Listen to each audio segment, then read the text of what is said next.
PM Kester here to talk about navigating change. Navigating change, especially when you get up in age. So I'm gonna give 3 tips because you know for some reason I love to do things in threes. We're gonna have a little story and catch up time. But talking about change and how do we navigate change in life for any age, but especially over 40 when you're settled in things. Grab a drink, grab a snack, grab a pencil and paper. Let's talk about it.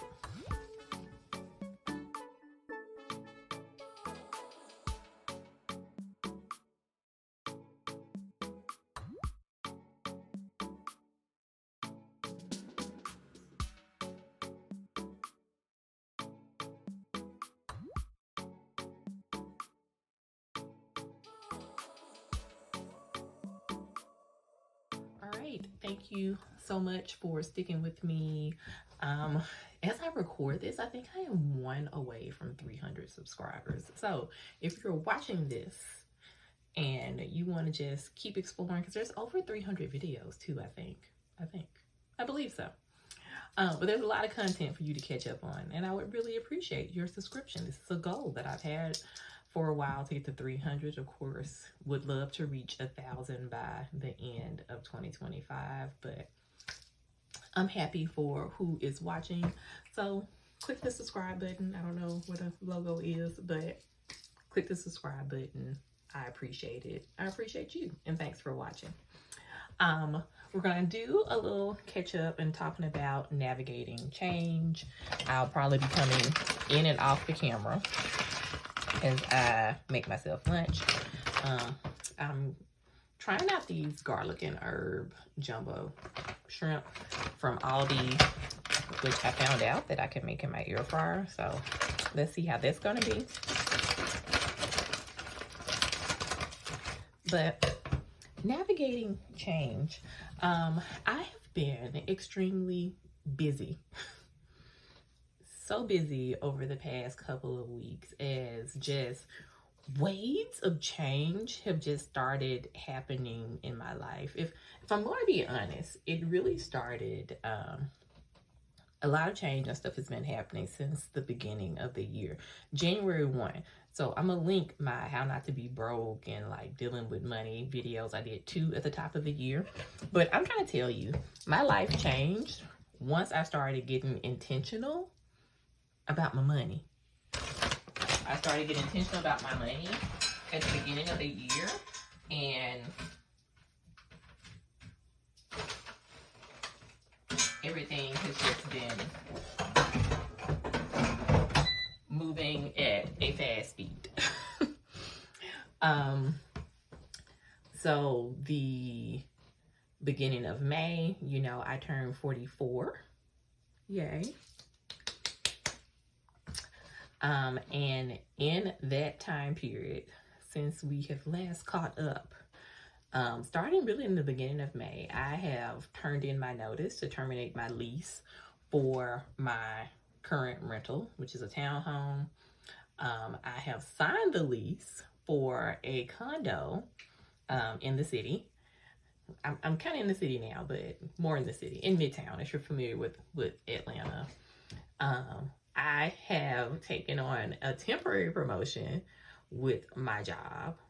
You know, we talked about career and making moves. That has been something that's been quickly happening to me over like the past couple of years. There's a video about that. I'm gonna link that below. I sold my car within like a week, and today just picked up a new car. New to me is a used car, but I picked up an electric car. So huge shifts. All of these huge things started happening, and all of this happened within like a couple of weeks time. It was mind-blowing. It was mind-blowing. But I really do believe it's because I feel like there was a blockage on my life, right? And I'm not sure if I spoke about it in another video, but I feel like all of the issues with money and money trauma had me in this space where I had lost hope. And so once I started dealing with the money trauma issues, my finances started to get in order, and I got my hope back. And that just led me to being open for all sorts of blessings and expectation in my life. And dealing with these past 2 weeks has really made me look at how I dealt with change and what words of wisdom I could offer to someone else. Because sometimes the blessings come at you fast, and you can either break, like when stuff like this happens, I just named all the stuff that happened to me in a matter of a couple of weeks. That's enough that will break some people because it would seem so overwhelming. And I was about halfway through all of it, and I laughed because I recognized, I was like, this could break me. These are blessings, but it's happening so fast that it's almost scary. How do I not let this break me? So let me turn on my shrimp. Nope, not you.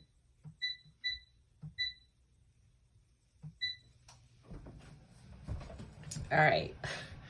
So, dealing with navigating change. Navigating change. Number one, if you're trying to navigate change, I told you that I had to I was open to hope. That helped me be open to what's next. A lot of times, we're so surprised about blessings, and I almost feel like we don't get good things in our life sometimes because we're not open to what's next. Something has happened in our life where we just almost feel like beaten down by life, that we become closed off. You lose hope, and then it's like your whole language, your whole being is not receptive to what's next. I literally have been walking in expectation that something good is going to happen to me. I don't know what it was, but I was deserving of something good. I was deserving of blessings, and that I was open into what happened next in my life. I did not know it was going to be new car, temporary promotion at work, new address. But if you're going to navigate change, you need to be open to what's next, so that you can just be fully open to the blessings and all the stuff that's coming for you. Believe that good is coming for you. Be open to what's next. Don't be worried. Don't be thinking so far ahead. That's how you get anxiety. Don't be thinking about so far ahead, just I get a new car, I gotta pay the tax. Don't, because it's gonna work out. It's gonna work out. All right. Number 2, navigating change. Stay grounded in faith. I'm a Christian. I'm not telling you what to do with your life, but I'm a Christian. What has helped me is all these different things which is popping up and showing up, instead of freaking out, or even I was touring apartments, and I saw the apartment that I just really thought was mine. And it was kind of crazy. It was more so about the amenities. I mean, they had indoor pool, outdoor pool, sauna, concierge. I mean, the building was nice. But I read something that said, even though something is presented to us, doesn't mean it's for us. The fees that the people wanted, fee, fi, fo, fum, honey, they were like Ticketmaster. It was just going to be so much money for me to have to come up with just to move up in there and to get moved there. It was crazy. And I was praying about it, and I was writing in my journal. And I have been doing this 365-day TD Jakes devotional. And I was reading through the devotion. It was talking about hope, and it was talking about faith. And I wrote down to God a letter, what I wanted. The apartment of my dreams, what I wanted, where I wanted to stay location-wise, size. I was very specific. Just the vision I wanted. And why did I go out the following week to look at more apartments this man just out of nowhere who was just like, oh, I'm not gonna have time. Had time. I saw his apartment. That man rented to me on the spot. No crazy like fees or anything like that, and it was the perfect spot. It's literally right by the train station. It's in the middle of all the stores that I go to, the restaurants, the grocery stores, walking distance. I will barely need a car. Right there on the train, just boom, gonna try and go to work. The apartment was actually bigger than the one I looked at. Similar amenities, but not all the amenities of the other apartment, but I didn't need that. And again, I go back to, even though something is presented to us doesn't mean it's for us. This man wanted me to rent this apartment. He was so impressed. And the other lady had people lined up, and it was going to be all this stuff to get into the apartment. All this approval process and extra deposits and stuff. That man was just like, look, give me this. Boom, you in. I want to rent to you. But I had to stay grounded in faith. I prayed. I was journaling about it. I went to the Word. And that helped me navigate that process. It also helped me to know that that change was the right change. And I think sometimes when we're navigating change, it's hard for us to know, like, is this a change I should make? Is this like an abrupt thing? Like, what is it? Being grounded in faith helped me with navigating the change and the decisions that come with navigating change sometimes. Finally, navigating change. Communicate.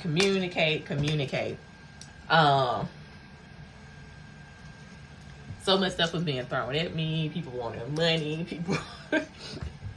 My car was having issues, and the old me, especially the one that was wrapped in money trauma, like, I internalized so much of my money trauma because I was broke. Help me, Lord. I was broke. And so I internalized so much, but I was honest with people through this whole process. I was honest with the man about my deposit. Just like, oh, well, if you want to sign the lease, do you want the deposit now? Because technically I was hoping to get my deposit from this place to pay this one. He was like, oh, we can work it out. We'll split the payments up. If I hadn't opened my mouth and said nothing and just been trying to hustle or whatever, which is what old me would have did, blessing God. Then I also was saying something to one of my friends, and she was like, girl, I'll just give you the deposit. Just pay me back when you get the other deposit. Like, you need to move because your current landlord is crazy. That man not trying to fix anything. Like, you and your kid, y'all need to go. And I never would have done that, right? I would have been almost like ashamed to reach out for help, which is sad. But I was open, and then I was receptive to take it, because a part of me, the first part of me, wrapped up in the money trauma, would have told her no. Just like, too proud. No. I was like, nope, I'm gonna pay you back. You know I got it. We gonna see each other. You gonna get this money back, because I don't want this to be weird. She's like, it's not gonna be weird. But just communication, even with my job, talking to my boss, like, okay, what does this mean? And just everyone being like super supportive about the position being my position regardless, and that this was the time. So I think that helps, and everybody being accommodating. Like, if you're navigating change, just keep communication open. All right, sum everything up. How do you navigate change? I want to say at a big age because I'm over 40, but I think these are tips that anyone could use regardless of age. Number 1, navigating change. Be open to what's next. Number 2, stay grounded in faith. Number 3, communicate. Let me know how you have navigated change in your life. Drop a comment. I want to hear from you. And until next time, find a little time to take a break. Bye.